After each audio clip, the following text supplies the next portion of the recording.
자, 요한계시록 오늘 22장 10절부터 22절 마지막 절까지 여러분과 제가 함께 교독하시겠습니다. 제가 먼저 10절을 읽는 것으로 시작하겠습니다. 요한계시록 22장 10절부터 마지막 절까지입니다. 자, 제가 먼저 10절 읽습니다. 또 내게 말하되 이 두루마리의 예언의 말씀을 인봉하지 말라. 때가 가까우니라.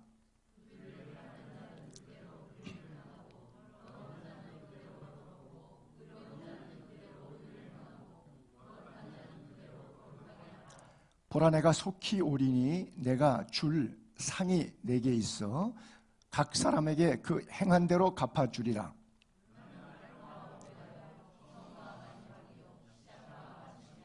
자기 두루마기를 빠는 자들은 복이 있으니 이는 그들이 생명나무에 나아가며 문들을 통하여 성 안에 들어갈 권세를 받으려 함이로다.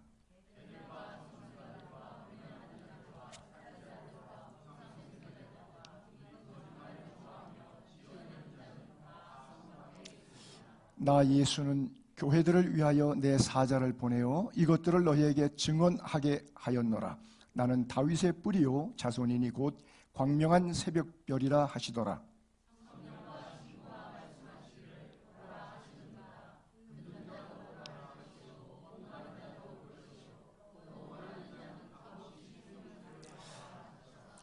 내가 이 두루마리의 예언의 말씀을 듣는 모든 사람에게 증언하노니 만일 누구든지 이것들 외에 더하면 하나님이 이 두루마리에 기록된 재앙 너희 그들에게 더하실 것이요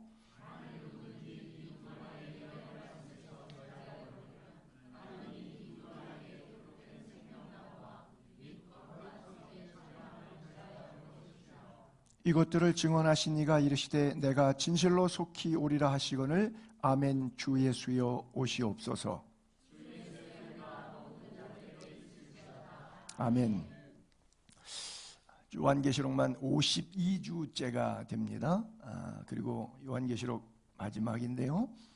요한계시록의 마지막은 성경의 마지막이기도 해요. 제가 12년 전에 약 이제 4월 마지막 주일이면 12주년이 되는데 12년 동안 신약을 강해했어요. 오늘 12년 만에 신약 강의를 끝나는데 마태, 마가, 누가, 요한복음은 공간복음이기 때문에 사복음서이기 때문에 제가 요한복음부터 시작했어요. 요한계시록도 요한의 서신이고 요한복음도 요한의 서신이에요. 그래서 요한복음 1장 1절 태초에 말씀이 계시니라 태자로 시작되고 그 다음에 오늘 주 예수의 은혜가 너에게 있을지어다 아멘 해서 맨자로 끝나죠. 그래서 태맨이라 그러는데 창세기 1장 1절에 태초에 하나님이 천지를 창조하시나 그래서 전체를 거기서 첫 글자 태, 요한계시록의 마지막 글자 맨 이렇게 보는데 제 개인에게 있어서는 아테네 한인 예수의 교회를 그때 이제 성남중앙교회였죠. 예수의 교회를 개척하고 태로 시작했는데 오늘 맨으로 12년 만에 신약을 강의하고 다음 주부터는 이제 다른 메시지를 강해를 할 겁니다. 제가 계속 52주 동안 한 1년 3개월 이상 요한계시록을 강의하다 보니까 약간 염려스러운 게 있는데 뭐냐면 우리 교인들이 천국의 소망이 너무 큰 나머지 염세적이 될까 봐 나는 이 땅에서부터 천국을 누릴 줄 아는 자가 천국도 갈 수 있지 이 땅의 지옥인데 천국 간다 그런 일은 없다고 말씀을 드리고 싶어요. 그렇죠? 이미 천국은 여기서부터 누리셔야 돼요. 여기가 너무 피곤하고 힘들고 아프고 가난하고 헐벗고 굶주리고 아휴 이제 소망이 없으니까 그냥 천국이나 갔으면 좋겠다. 그래서 죽고 싶어서 천국 소망하는 사람은 제가 좀 좋지 않은 단어 쓸게 용서하세요. 나가리. 이미 이 땅에서 여러분들의 삶이 천국을 누렸기 때문에 야 이렇게 좋은데 이렇게 행복한데 이보다 더 좋은 천국 간다. 그 기쁨으로 천국을 대망하는 은혜가 있게 되기를 바랍니다. 이게 진짜 예수 믿는 거예요. 맨날 우거지상 해갖고 죽고 싶어서 그래서 천국을 사모하는 자는 가짜 신앙입니다. 개척하면서 제가 꾸었던 꿈, 시작했던 제 마음에 비전. 기도원에 가서 하나님 개척해야 돼요, 말아야 돼요? 양평에 있는 창신교회 수도원에 기도원에 들어가서 3일 동안 금식하면서 물었는데 지금까지도 하나님이 대답 안 하셨다 그랬죠. 그러나 상황을 통해서, 사람을 통해서, 물질을 통해서 하나님께서 일하심을 제가 보았어요. 그래서 나는 이것을 응답하심이라고 보지 않고 몰아가심이라고 하는 단어를 써요. 하나님이 이렇게 코너로 모셔요. 그래서 다른 길 가지 않고, 발람 선지자가 가려고 그랬는데 당나귀가 코너로 몰잖아요. 그게 몰아가는 거예요. 그런 것처럼 우리 인생길에 보면 하나님께서 내가 원치 않는 방향으로 이렇게 몰아가실 때가 있는데, 내 욕심 때문에 굳이 가고 싶어서 덜커덕 당하는 어려움도 있고, 내가 원치는 않았지만 하나님께서 몰아가서 코너에 몰린 것 같은데 통과하고 나니까 이게 생명의 길이 될 수가 있어요. 나는 여러분들이 이 은혜를 경험하기를 바랍니다. 그래서 우리 예수의 교회 가졌던 제 개인적인 욕심, 꿈, 비전은 여러분 같이 1세대들은 내놓을 수 있는 범위에서 돈을 내놓으시고, 여러분들의 다음 세대, 자녀들, 또 우리 교회 청년들, 다음 세대들은 선교사들이 좀 많이 나와서 여러분이 내신 돈과 우리 교회 다음 세대, 여러분들의 자녀 세대가 몸을 헌신하고, 그래서 선교사와 선교비 두 개를 플러스해서 사지로 내모는 것이, 선교지로 내보내는 것이 이 교회가 창립된 이유였고, 그 목표를 위해서 앞으로도 나아가게 될 것입니다. 우리 교회 6년 한 몇 개월 동안 있었지만 작년 3월 달 이때 다시 자기의 조국이었던 중국 청도로 돌아간 우리 윤정보 오훈의 우리 교회에서 집사님으로 섬기셨던 분들이, 제가 평신도 선교사로 Ambassador for Christ AFC는 단체를 통해서 정식으로 호입하고 파송해서, 왜 신학대학도 나왔고 또 경희대에서 실용음악도 있고 부부가 준비가 됐고, 실제 지금 청도에서 국제예술학교에서 음악사역으로 돈 사례비 받지 않고 무료로 봉사하고 있어요. 그래서 거기 목회자들 양성되고 교회 반주자 양성하고, 그 다음에 뭐 색스폰 뭐 이런 거 하고, 요즘에 또 인형극도 한다 그래요. 저하고는 한 달에 한 번씩 통화를 하는데, 어젠가 그제도 전화가 와서, 보통 한 번 통화하면 보이스톡으로 한 1시간씩 통화하거든요. 이제 1년 됐으니까 그동안에 문수는 어리니까 괜찮은데 문영이는 학교 안 가겠다고, 왜 중국말 하나도 못하니까 가갖고 유치원에서 완전히 왕따 당하고 너무 힘들어가지고 막 울고 불고 이렇게 어려운 시간도 뭐, 여기서는 그래도 본인이 일을 하니까 뭐 작게 벌으면 한 400, 많이 벌으면 한 800도 벌으면서 움직였는데, 거기서는 잡이 없잖아요. 암만 열심히 한 달 해봐야 정말 100불 벌기도 쉽지 않은 그런 경제적 활동 속에서 경제적으로 또 영적으로 제일 먼저 누리는 것이 영적으로, 예배 못 드리니까, 물론 가정교회 이렇게 모임으로 한 4가정이 지금 모여서 한 15명이 매주일 예배하고 있어요. 그러나 이런 영적인 것으로 좀 힘들어하고 했는데, 어쨌든 또 생계도 본인이 중고 피아노 4대 사서 거기다가 놓고 2층에 상가 방 하나 얻어가지고 아이들 가르쳐서 레슨하는데, 뭐 중국에서 그 돈 얼마나 되겠어요. 자기네들이 여기서 벌고 쓰던 것에 비하면 10분의 1도 안 될 텐데, 그래도 믿음으로 살겠다고 매일 큐티하고 매일 가정에서 제단 쌓고, 주일에 믿음을 같이 하는 동역자들과 함께 그 장신대에 다녔던 졸업생들이 같이 파송받은 자기하고 똑같은 조선도 동포들이 있는데 모여서 열심히 사역하고 있는데, 이 일에 우리가 좀 더 기도해주고, 우리 교회가 어려서부터 기른 건 아니지만 우리와 함께 6년 몇 개월 동안 같이 울고 웃고 신앙생활하고 찬양대로 봉사하면서 섬겼던 가정이니까 위에서 끝까지 잘 기도해 주시기 바라요. 우리 교회 주보에도 써 있지만 제가 첫 주에부터 썼던 글이 하나님을 기쁘시게 하는 교회, 사람들을 행복하게 하는 교회. 그렇죠? 하나님을 기쁘시게 하는 교회는 뭘까요? 예배죠. 하나님 제일 기뻐하는 게 예배예요. 그렇죠?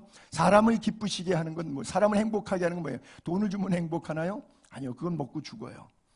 영원한 행복한 것은 주 안에만 있어요. 주 안에 서게 하는 것, 이것이 국내 전도이고 해외 선교예요. 그래서 이 일에 우리가 직접 일하고 또 내가 직접 하지 못할 때 내가 가진 일들을 그런 탤런트를 통해서 일반 사회 경제 활동을 하면서 하나님께서 주시는 물질들을 또 내어놓아서 미자립교회를 후원하고 세계선교를 후원하고 해서 거룩한 동력을 이루어가는 것.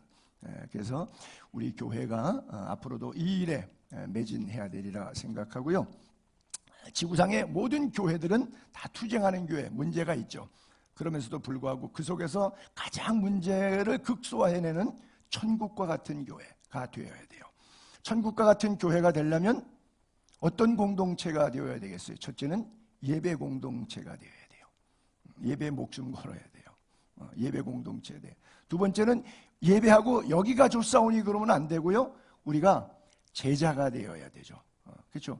축구 경기 보면은 직접 뛰는 사람이 있고 관중이 있죠. 관중이 더 많을까요? 축구 선수가 더 많을까요?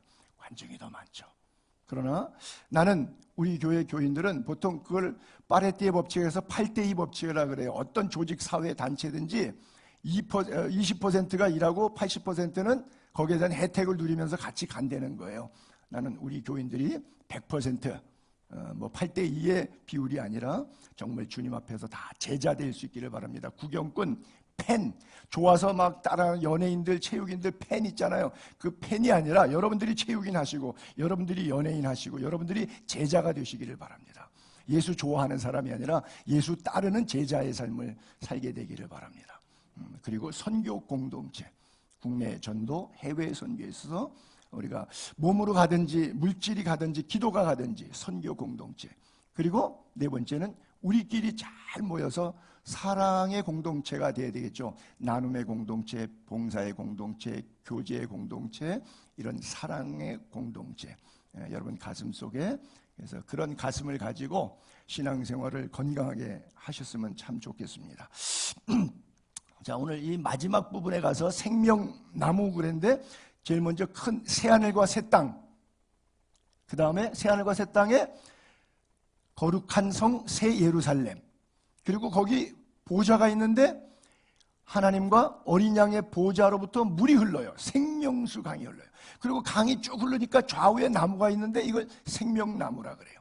그래서 그 성에 들어가 그 생명나무를 따먹을 수 있고 그 생명나무에서 나는 열매를 통해서 우리의 변질됐던, 우리가 타락했던, 우리의 부패했던 모습들을 회복하는 것. 수정같이 맑은 생명수 강 4개 보였는데 이 강이 하나님과 및 어린 양 보좌로부터 쫙 흘러나왔고요. 그 길 가운데로 흐르는데 강 좌우편에 생명나무가 있고 12열매를 맺되 달마다 열매 맺고 그 나무 잎사귀들이 만국을 치료했다는 뜻은 병들었다는 뜻이죠. 병들었으니까 치료가 필요한 것이죠. 그래서 잎사귀들이 만국을 치료했다 그래요. 제가 지난주에 잠깐 봤는데 참 신기하죠. 한 나무에서 12가지 열매 맺으면 배도 사과도 감도 다 맺히는 그런 나무 못 보셨죠? 그리고 1년에 한 번, 2번 정도 열매가 나오죠. 뭐 사과 한 철 따고 배 한 철 따죠. 근데 매달 12달 동안 뭐 열매 따는 과수목 보셨습니까? 없어요. 이것은 그림에 의해서 그렇게 연상하시기보다 이렇게 이해하면 더 좋을 것 같아요. 12가지 열매를 맺는다. 또 달마다는 달이 12달이니까 해마다 12달이니까 12를 강조하죠. 12제자, 12지파, 수에 있어서 충만한 완전 숫자, 즉 완벽한 하나님의 나라. 그렇게 이해하시면 더 좋으실 것 같아요. 그래서 만국을 치료하기 위하여 있더라. 여러분들이 생명나무에 나가서 그 열매를 먹고 여러분들 가진 상처, 아픔, 죽음, 고통, 눈물 주님이 씻어주시는 치료함, 그 잎사귀를 통해서 하나님의 완벽한 치료를 경험할 수 있게 되기를 바랍니다. 그래요. 또 내게 말하되 두루마기 예언의 말씀을 인봉하지 말라. 때가 가깝다. 불의를 행하는 자는 그대로 불의, 더러운 자는 그대로 더럽, 의로운 자는 그대로 의행하고 거룩한 자는 그대로 거룩하게. 보라 내가 속히 오리니 내게 줄 상이 있다. 그래서 각 사람 행위대로 상급을 줄 거다. 나는 알파와 오메가, 처음과 마지막, 시작과 끝이다.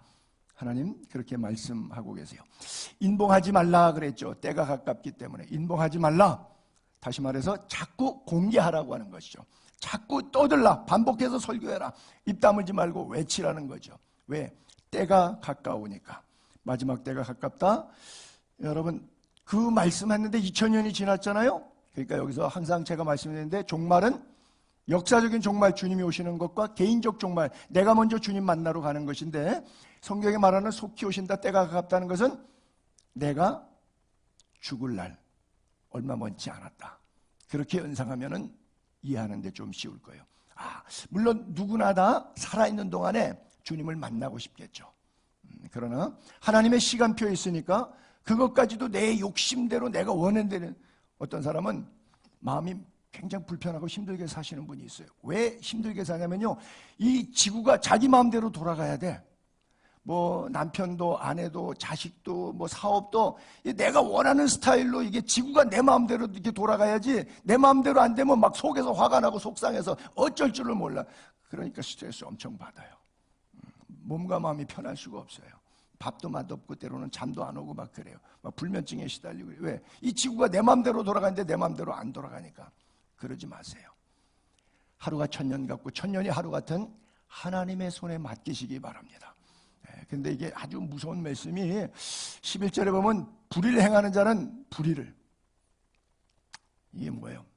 저는 이 구절을 읽으면서 사람은 죽을 때까지 재버릇 못 고치는 모양이로구나, 그렇게 생각해요. 인생이 참 짧은데 우리가 그런 속담 하죠. 그러니까 불의를 행한 자는 계속 불의를 해야죠. 의로운 사람은 계속 의를 하는데, 근데 아는데도 자기가 자기 성격의 나쁜 부분이 뭔지 알아요. 모르는 사람 아무도 없어요. 근데 이게 버릇이 고착화 되니까 안 고쳐요. 그러면 이게 무서운 말씀이에요. 11절이 그대로라고 하는 단어가. 그러면 여러분들이 설교를 무수히 들었어요. 알아요. 안 고치고 나쁜 방법대로 살다가 죽겠다고 하는 거예요. 이 얼마나 무서운 말씀이에요. 요한계시록 마지막 부분에 가서 주님께서 그렇게 명령하고 있는데, 이 말씀 속에서 여러분들이 삶의 방향을 조금 터닝 포인트가 됐으면 좋겠어요. 요한계시록을 끝내면서 여러분들이 지금 살고 있는 라이프 스타일 있죠. 생활 패턴. 제가 아무리 설교해도 잘못된 거 알아도 안 바꾸고 그렇게 돌아가신단 말이에요. 그러지 마시기를 한번 내가 부탁드려 볼게요. 할 수 있으면 노력해 보세요. 잘 안 되시겠지만 여러분들의 소망이 바뀌게 바랍니다. 바울은 그랬어요. 나의 간절한 기대, 뭘 기대하고 있어요? 나의 간절한 소망, 그것이 뭐예요? 바뀌었어요. 바울은 아무 일이든지 부끄러워하지 않는 거, 복음을 부끄러워하지 않는 거예요. 지금도 전과 같이 온전히 담대, 살아도 오케이, 죽어도 오케이. 왜? 내 몸에서 예수 그리스도만 존귀하면 it's 오케이. 이 믿음으로 살게 되기를 바랍니다.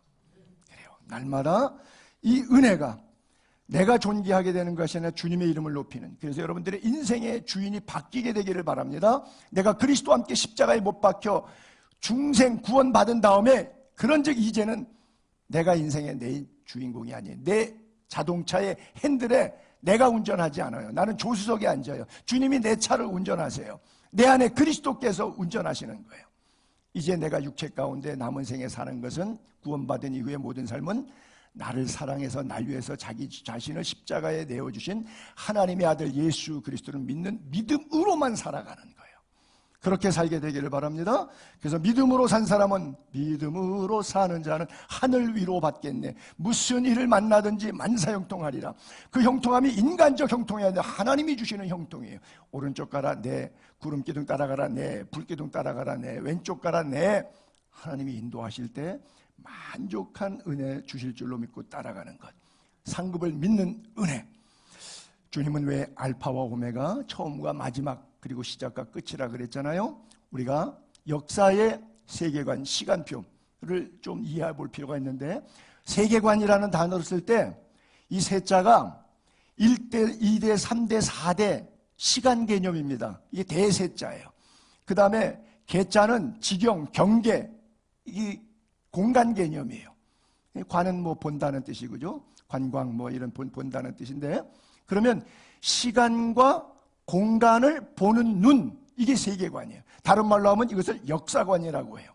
그래서 세계관과 역사관의 중심은 예수 그리스도인데, 예수 그리스도는 우리가 역사라고 하는 단어를 히스토리라 그래요.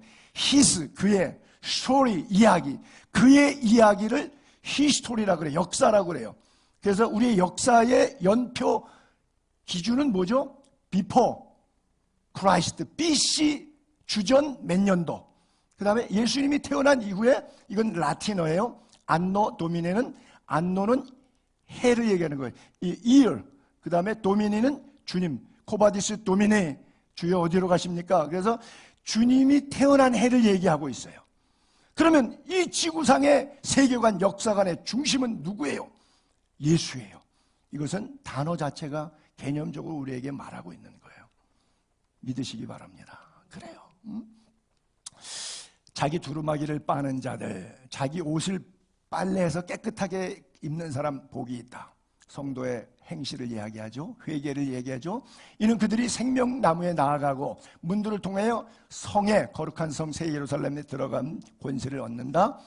반대로 개, 점술과 음행, 살인, 우상숭배, 거짓말 다 성 밖에 있다. 성 안에 있느냐, 성 밖에 있느냐를 구분하는데 기준이 회개라고 하는 거예요.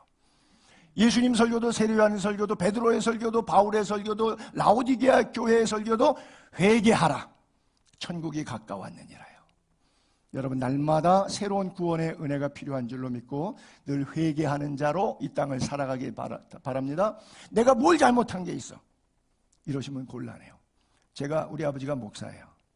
모태신앙부터 어렸을 때부터 주일학교 때 유치원부터 성경 암송하고 어머님이 주는 헌금 가지고 와서 예배당에서 헌금 내고 수련회 다니고 부흥회 쫓아다니고 또 나중에 커서는 목사가 돼가지고 고등학교 졸업하고 신학교 가서 교육 전도사하고 목사하고 이민 목회하고 농촌 목회하고 해외 선교하고 한국 돌아서 개척하고 지금 한갑지가 진갑 지날 때까지 60여 년을 이렇게 살아왔어요.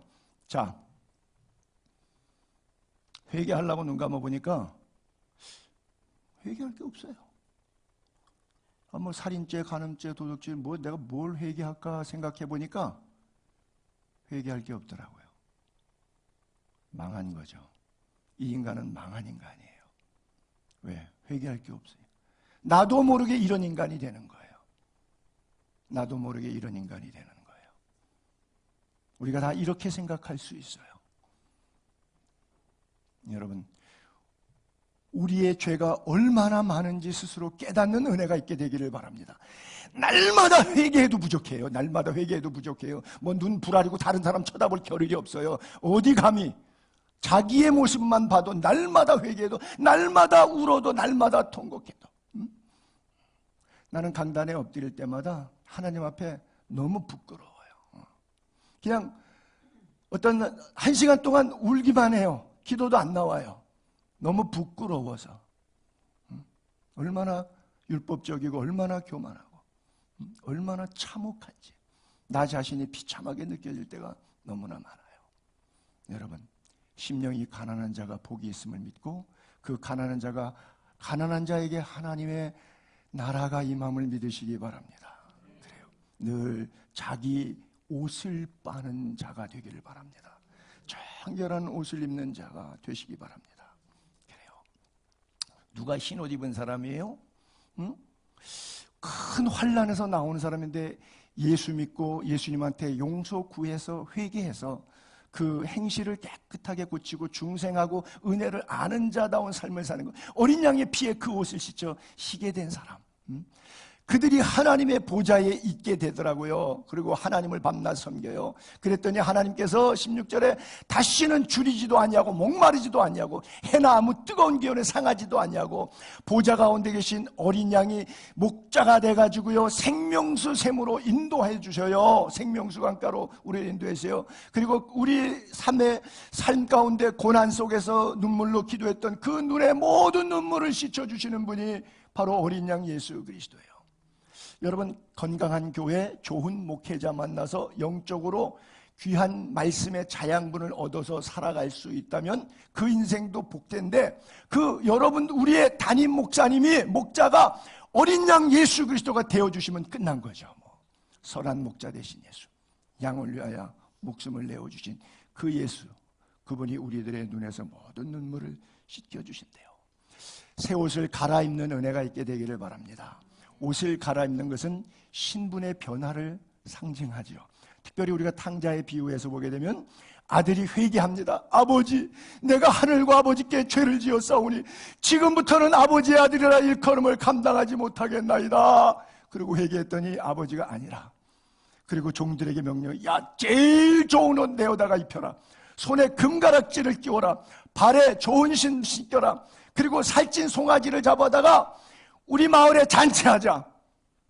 마을 사람들은 아버지 망신시키고 가산탕진한 탕하라고 욕할는지 모르지만 아버지의 가슴에는 마을 사람들이 하는 욕이 안 들어요. 창기와 함께 빌어먹다가 망해서 돌아온 자식이래. 이 비난 소리가 아버지 귀에는 안 들려요. 아버지 귀에는 사랑하는 아들이 돌아온 것만 보여요. 여러분이 어떤 극악무도한 죄를 지었다 한들 아버지 앞에 회개하면 여러분들의 지은 죄는 생각하지 아니하시고 모든 죄를 끌어안으시고 용서하시는 아버지의 얼굴을 대하게 되기를 바랍니다. 이 내 아들은 죽었다가 다시 살았다. 내가 잃었다가 다시 얻었다 하니 그들이 즐거워하더라 그랬어요. 이 즐거운 기쁨이 있게 되기를 바랍니다. 밑에 제가 초록색으로 즐거워하더라 썼는데 이게 쉬운 단어 같지만 우리에게 평생 해결이 안 되는 단어라서 제가 조금 키워드로 언급을 해보고 싶어요. 굉장히 어려운 구절이죠. 큰아들은 그때 어떻게 했죠? 분노해서 집에 들어가기를 즐겨하지 아니하거든. 한 마리 잃어버린 영혼이 돌아올 때 우리는 기뻐 축하하고 정말 파티해주고 그를 위해서 잔치를 해주고 싶은 마음이 있어야 되는데 이게 아버지의 마음인데 같이 방불하게 신앙생활은 쟤는 여기 왜 왔대? 갈 때는 언제고 뭐하러 왔어? 이런 째려보는 눈 마음 가지고 즐거워하지 않아. 그 사람 올까봐 겁나는 것이 우리들의 마음이라. 이게 평생 해결이 안 됩니다. 이 너무 쉬운 단어잖아요. 너무 은혜로운 메시지잖아요. 나하고는 상관없음. 아, 그거는 들을 때 감동적이다. 끝.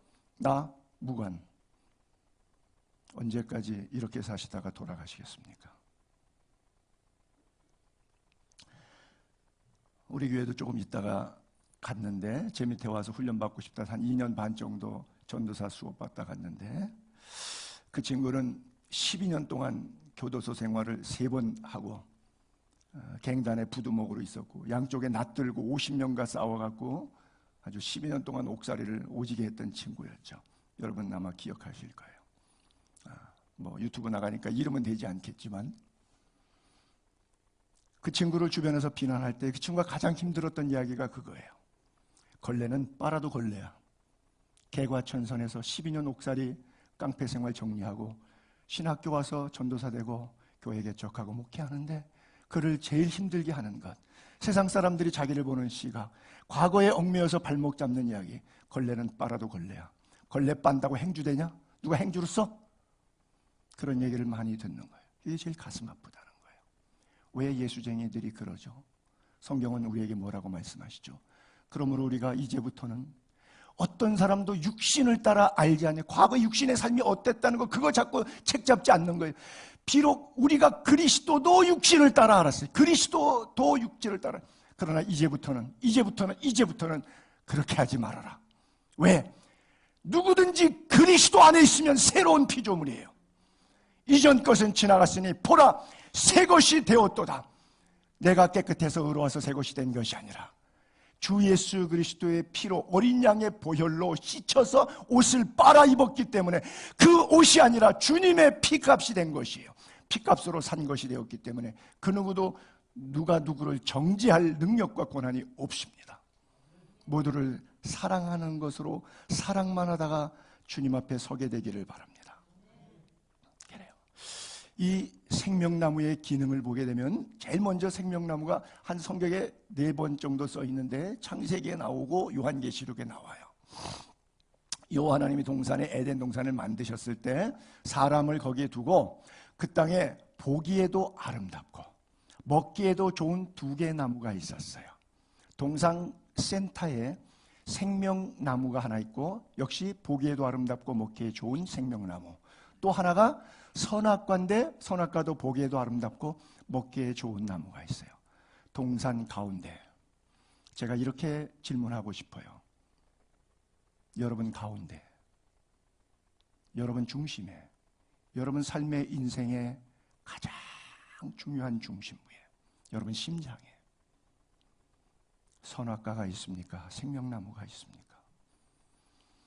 에덴 동산 둘 다 보기에 아름답고 먹기에 좋은데 왜 99% 모든 과실을 다 주셔서 그 99%만 누려도 다 못 먹고 다 못 누릴 정도인데도 불구하고 하지 말라는 것 한 나무 때문에 마음의 앙탈과 불편함이 그리고 불평이 원망이 계십니까? 하나님이 돌이켜보면 여러분들이 살아온 생애 가운데 범사에 이제껏 내가 산 것도 주의 은혜라, 지금까지 지내온 것 주의 크신 은혜세라고 고백할 수밖에 없는 삶을 살아왔는데도 불구하고 하나님이 생명나무로 부어주셨던 놀라운 은혜들, 우리가 아플 때마다 그의 잎사구로 만국을 치료했던 그 하나님의 사랑은 잊어버리고 99% 잘한 것은 잊어버리고 1% 섭섭한다, 안 된다, 부정적으로 생각했던 것 때문에 우리가 얼마나 우리의 인생을 스스로 자학하며 힘들게 살아가고 있는지 모릅니다. 다시 일어나 욕심이 잉태한 적 죄를 낳고 죄가 장성하면 사망을 낳고 육신의 정욕과 안목의 정욕과 이 세상의 자랑에서 벗어나 말씀의 자리로 서게 되기를 바랍니다. 이 생명나무가 하나님께서 그들이 타락한 다음에 내쫓으시는데 선악을 아는 일에 우리와 하나같이 될까봐 손을 들어 혹시 타락한 이후에 생명나무 열매를 따먹으면 영생한다는 뜻이에요. 그죠? 영원히 아담과 하와가 에덴에서 영원히 살 수 있었던 나무가 바로 생명나무 열매예요. 근데 그걸 못 먹게 하려고 에덴 동쪽에 그룹, 천사 친위대의 이름입니다. 그룹은 천사 이름이에요. 그룹들, 여러 그룹들이죠. 복수니까. 두루도는 불칼을 둬서 생명나무의 길을 지켰다 그랬어요. 이 그룹이라고 하는 것은 출애굽기에 보게 되면 속죄소를 만들 때, 법계 지성소 안에 박스, 속죄소 만들 때 순금으로 속죄소를 만드는데 이제 사이즈 나오고 금으로 그룹 둘을 여기에 그룹이 나오죠.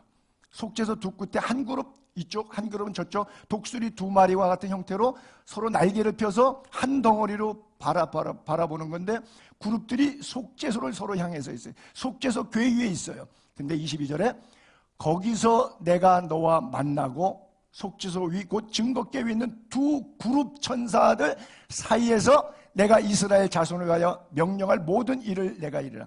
즉 그룹 속에서 하나님의 임재를 말씀하시고 내가 너를 만나는 장소, 내가 너에게 말하는 장소, 복음을 전달하는 장소, 그 사이에 하나님의 임재 속에 늘 친위대처럼 동원했던 천사들 이름이 그룹이에요. 나는 이 그룹 천사가 여러분들을 생명나무를 못 따먹게 지키는 그룹이 아니라 생명나무 길로 인도하는 천사 그룹이 될 수 있기를 바랍니다. 여러분들의 옷을 두루마기에 빠는 사람, 하나님 앞에 회개하고 진실로 주 앞에 무릎 꿇는 자에게 하나님께서 이런 은혜를 주셔요. 그래서 요한계시록의 에베소 교회 보게 되면 귀 있는 자, 이기는 자, 승리한 자에게는 하나님의 낙원에 있는 생명나무 열매를 주어서 먹게 한다 그랬어요. 생명나무는 지구상에 우리가 본 적이 없어요. 에덴 동산 위에 쫓겨났잖아요. 아담과 하와 보고 나서는 가인과 하벨부터는 아무도 우리까지 본 적이 없는데 나중에 우리가 천국 가면 여기로 우리를 이끌어 드린다니까 생명나무를 보게 될 거니까 저나 여러분이 얼마나 궁금해요. 오고 가는 모든 시대 사람들이 이 나무 한번 보고 싶어서. 근데 실제 식물 가운데 죽지 않는 나무가 올리브 나무잖아요. 그래서 그리스 사람들은 전통적으로 이스라엘 사람들도 마찬가지로 생명나무를 그려볼 수가 없으니까 올리브 나무로 대치를 해요. 제가 성경책 위에 올려놓고 저게 냉장고 붙이는 자석인데 진짜 올리브 나무로 이렇게 조각을 한 거예요. 그래서 뭐 뿌리부터 시작해서 쫙 펼쳐졌는데 제가 항상 그림 사진을 사용할 땐 그랬죠. 진짜라고 믿지 마시라고. 자료상 그냥 참고상 이해하시라는 거예요. 아, 생명나무 이렇게 생겼구나. 저도 못 봤어요. 지구상에 아무도 본 사람이 없고 자료 근거 사진 없어서 설명 불가능해요. 그래서 올리브를 이렇게 생명나무로 대칭해서 기념품으로 재미있게 관광객들이 팔거든요. 제가 아테네 한인교회 8년 동안 담임 목사였을 때 그 집사님, 여자 집사님이 화가분이 한 분 계셔요. 우리 남자 집사님이 저한테 초상 하나 그려주고 여자 집사님이 이렇게 뭐 올리브 나무를 해줬는데 이게 지금 올리브나 그리스 바닷가에서 자기가 스케치해가지고 직접 그린 거예요.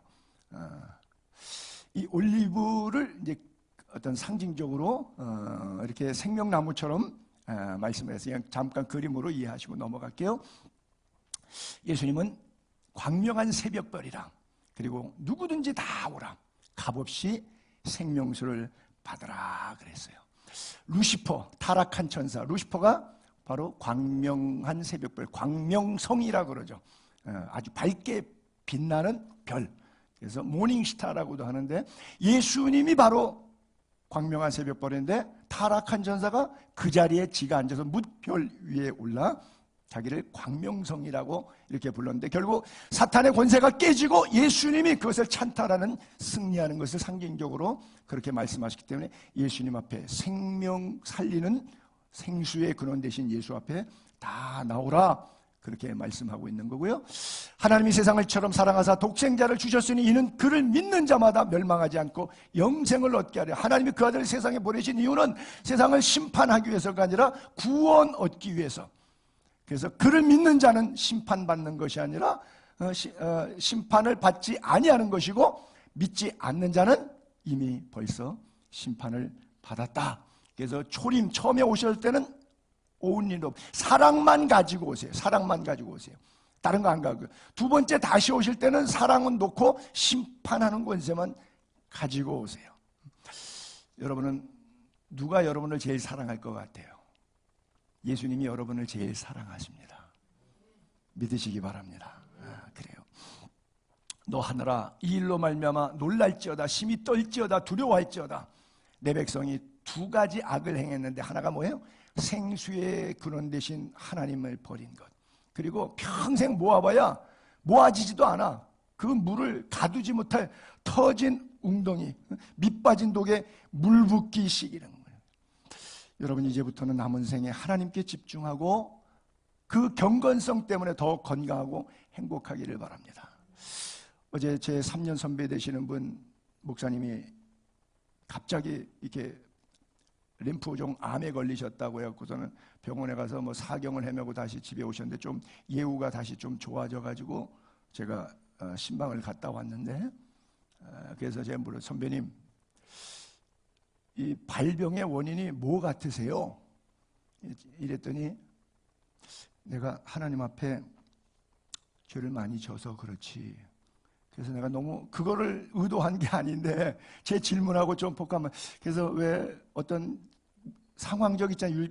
이렇게 육체적인 관리를 어떻게 했기 때문에 이런 게 올 수 있다는, 이제 그것을 왜 이런 왔는지 본인이 어떻게 생각하냐고 물었는데, 영적인 차원을 얘기해서, 이제 영적인 거 말고 뭐 어떻게 했더니 뭐 에어컨 틀어놓고 너무 땀이, 그분이 앞에 텃밭 있고 그러니까 뭐 하고 뭐 너무 더워서 에어컨 쉬고 잠들었는데 일어나 보니까 추워서 그때 감기가 혹독히 걸렸는데 그 이후로 몸이 이렇게 힘이 없더니 이러더라, 뭐 그런 식으로 좀 말씀을 하시더라고요. 근데 그걸 들으면서 그래요. 이게 복이로구나. 목회자는 그래도 깨닫는 것이 육체적인 환경적인 상황에서 이유를 찾는 것이 아니라 영적인 차원에서 이 일이 나에게 하나님께서 뭐라고 말씀하시는지 사인을 정확히 붙잡고 있더라고요. 참 감사한 일이죠. 우리 모두 함께 울면서 기도해드리고 왔는데, 우리 목사님들 한 3분이 같이 가가지고 그래요. 예수 없는 인생, 밑 빠진 독에 물 붓는 인생, 그런 삶을 살지 않게 되기를 바랍니다. 여러분, 세상이라는 게 그래. 모든 강물 다 바다 흘러다고 바다 채워져요? 안 채워져요. 모든 만물이 피곤하다는 것을 사람이 말로 다 할 수 없어요. 눈은 보아도 만족할 것 같아요? 오만 보석 다 보면 만족할 것 같아요? 귀는 들어도 가득 차지, 뭐 칭찬 계속 듣는다고 마음이 행복해질 것 같아요? 아니요. 이 얘기 누가 했어요? 솔로몬이 했어요. 솔로몬이 쓰는 건 은도 없고 전부 순 골드 황금만 썼던 전무후무하게 지혜로운 왕이고 최고의 부를 누렸던 왕이에요. 모든 것을 금으로 썼던 사람인데 그래요. 내일 일을 너희가 알지 못하는도다. 내일 일을 우리가 알지 못하죠. 죄송합니다만 우리 박형 집사님도 작년 12월 달에 우리 그리스 같이 가자고 티켓 딱 끊었는데 갑자기 병이 딱 왔어요. 계속 항암 치료 중 우리가 교인들이 많이 기도하지만 그래도 건강 끝에 6차 치료 때까지는 안 움직이는 게 좋을 것 같아서 취소해야 될 것 같습니다. 남편을 통해서 그런 말씀을 제가 들었어요. 여러분, 그 티켓 끊을 때 내일을 알았을까요? 몰라요. 제가 티켓을 다 끊었는데 갑자기 항공사에서 또 연락이 왔어요. 주일날 지나고 월요일날 새벽 1시에 떠난 비행기인데 주일날 6시 비행기로 뜬다고 6시간 반 이상 앞으로 당겨졌어요. 날짜가 바뀐 거예요. 5월 1일 가야 되는데 한 달 앞당겨져서 4월 30날 가요. 누가 알아요? 그래서 갑자기 또 하룻밤 아부다비에 가서 자야 되니까 호텔 잡는다고 제가 또 난리를 쳤어요. 러시아의 모스크바에서 비행기 갈아타고 아테네 가던 애 몇 년 전에 2시간 만에 비행기 갈아타니까 그걸 딱 끊었어요. 도착하니까 그 비행기가 없대요. 아니 티켓에 있는데 어떻게 없다니. 없대요. 언제 가냐? 23시간 뒤에 타래요. 그래서 밖에 나가게 해달라니까 안 된대요. 공항에서 앉아서 기다리래요. 못 나간대요. 환승객이기 때문에. 그 모스크바 공항은 전부 의자가 좋아갖고 팔걸이가 돼 있더라고. 이거 팔걸이가 없어야 누워서 자죠. 다 고급이라서 팔걸이가 다 있더라고요. 23시간 공항에 앉아서 잤어요. 난 2시간 만에 갈아타고 갈 줄 알았지. 이건 아무것도 아닌 사소한 이야기의 에피소드에 불과하지만 내일을 우리가 알 수 없어요. 생명이 뭐냐? 잠깐 보이다가 없어지는 안개니라. 도리어 말하기를 주님이 허락하시고 주의 뜻이면, 그리고 지 뜻을 주님의 뜻으로 갖다가 어거지로 맞춰갖고 살기도 하고 이것도 하고 저것도 하고, 이제도 너희가 허탄한 자랑을 자랑하니 그 자랑은 다 악한 것이다. 그러므로 사람이 선을 행할 줄 알고도 행하지 아니하면 죄니라 그랬어요. 윤리적 도덕적 착하게 살라고 하는 뜻이 아니라, 그건 당연한 이야기지만 하나님의 영광을 위해서 거룩한 믿음의 삶을 살라고 하는 말씀이에요. 마지막 절에 내가 이 두루마리 예언 듣는 모든 사람에게 증언한다. 누구든지 이것들 외에 더하면 두루마리에 기록된 재앙 쏟아부어지는 거예요. 또 두루마리 예언의 말씀을 슬쩍 빼요. 이 말씀이 불편하니까 거북하단 말이에요. 동성애고 뭐고 다 빼라는 거 아니에요. 지금 성경책 인쇄하지 못하게 하고 그러잖아요. 생명나무 거룩한 성에 참여함을 제하여 버린다. 이것들을 증언하시면 내가 진실로 속히 오리라. 아멘. 주 예수의 옷이 없어서 주 예수의 은혜가 모든 자들에게 있을지어다 그랬어요. 하나님의 말씀을 그대로 믿게 되기를 바랍니다. 지난 주간에 큐티할 때 우리 신명기 28장이었죠. 그 유명한 축복과 저주에 대한, 그러면 68절이나 있는데 14절까지는 축복이 나와요. 그 다음에 15절부터 나머지 68절까지가 54개 절이나 되는데, 비율적으로 보게 되면 축복받을 가능성과 저주받을 가능성이 이렇게 왜 인간이 원죄를 타고 나서 욕심이 있기 때문에 아무만 좋은 말씀을 주어도 축복과 저주를 다 놨어요. 근데 어느 쪽 걸 더 많이 가져가냐? 저주받을 쪽 삶을 더 많이 가져간다는 얘기예요. 이게 그 뜻은 전혀 아니에요. 근데 제가 그냥 자의적으로 이것도 해석하는 것이라고 볼 수 있는데, 똑같이 28장이 축복과 저주장인데 왜 비율적으로 이렇게 하면 복을 받고 저렇게 하면 복을 받고, 들어가도 복을 받고 나가도 복을 받고 떡반죽이로 복을 받고 가축이 복을 받고 자식이 복을 받고 머리 위 될 점 꼴이 되지 않냐고 구워줄 점 꾸지 않냐고 막 써 있는데, 그 반대 이야기가 똑같이 14절만 더 있으면 되는데 이렇게 더 많냐는 얘기예요. 별 스토리로 다 구체적으로 이렇게 하지 말라고 써 있어요. 그래도 이스라엘 백성들이 그걸 듣지 않더라고요. 메멘토 모리, 죽음을 기억하라. 로마 시대 때 개선 장군이 승전해갖고 행진하면서 쫙 도시로 들어오면 뒤에서 말을 채찍하는 마부가 소리 지르게 했대요. 이 장군이 뭐라고? 메멘토 모리, 메멘토 모리. 왜요? 자기가 이겨서 기뻐갖고 막 이렇게 하지만 졌으면 죽은 거 아니에요. 그러니까 늘 겸손하게 승리했다고 까불지 말고 늘 전쟁에서, 오늘도 내가 내일 전쟁에 나가도 죽을 수 있으니까 늘 죽음을 기억하라는 것이죠. 인생의 마지막 말이 주로 묘비에 써 있는데, 어떤 사람이 재산이 많아서 자식에게 돈을 다 물려주고 죽었는데 아버지가 한 게 아무것도 없더래요. 근데 왕릉처럼 무덤은 써놨는데 묘비에다가 이렇게 양력 같은 거 쓰는데, 아들이 아빠를 생각해 보니까 돈은 나에게 많이 대박이었는데 아버지가 한 게 너무 없어요. 석공한테 그냥 알아서 적당히 써주세요. 그랬더니 석공이 다 써놨다 그래서 가봤대요. 그랬더니 이렇게 4글자를 써놨대요. 먹다 죽다. 미국에 가면 우리 아버님이 계셔서 묘비들 이렇게 쭉 돌아보는데 저는 이렇게 공동묘지 가서 묘비 읽는 게 제 취미 가운데 하나거든요. 이렇게 보면 제일 많이 써 있는 것이 여호와는 나의 목자, 이런 거예요. 그리고 제가 좋아하는 한 걸음 한 걸음 주 예수와 함께, A.B. 심슨이라고 하는 분이 나야 칼리지 세우고 ATS라고 온라인 테올로지컬 세미나를 세워서 1000명의 캠퍼스에서 선교사들을 파송하는데 한 4,500명의 선교사가 1250개국에 가서 활동하는 크리스천 앤 미셔너리 얼라이언스 단체를 창설하신 분이에요. 이분이 심슨 박사님이. 근데 그분의 묘비에 가봤더니 저렇게 써 있더라고요. 내가 아니라 그리스도, not I but Christ. 그리고 옆에 사모님 나란히 계셨는데 사모님 묘비에는 only Jesus, 오직 예수, 이렇게 두 분이 나야 칼리지 언덕에 가봤더니 저렇게 되어 있더라고요. 이런 묘비도 좋을 것 같아요. 아멘 주 예수여 오시옵소서. 아람어로는 마라나타죠. 우리 장로님 오늘 정말 호흡이 불편하신 가운데도 계속 병원에 왕래해서 뭐 피 뽑고 검사한다고 금식하면요, 말짱한 사람도 굉장히 지치고 힘들거든요. 그 불편한데도 호흡을 모아서 최선을 다해서 저는 삑소리까지 은혜가 되더라고요. 다른 잘하는 사람이 삑소리 되면 못한다고 그럴 텐데 우리 장로님이 그 가운데서도 삑소리가 나면 삑소리는 잘하는 것보다 더 은혜가 되더라고요. 여러분들의 호흡이 마지막 순간까지 하나님 앞에 서게 되기를 바랍니다. 자, 이 구절 다 같이 읽고 마칩니다. 시작. 나는 선한 싸움 싸우고 달려갈 길 마치고 믿음을 지켰으니 이제 후로는 나를 위하여 의의 면류관이 예비되었으므로 주 곧 의로우신 재판장이 그날 내게 주실 것이요 내게만 아니라 주의 나타나심을 사모하는 모든 자에게 도니라. 주 예수의 은혜가 모든 자들에게 있을지어다. 아멘.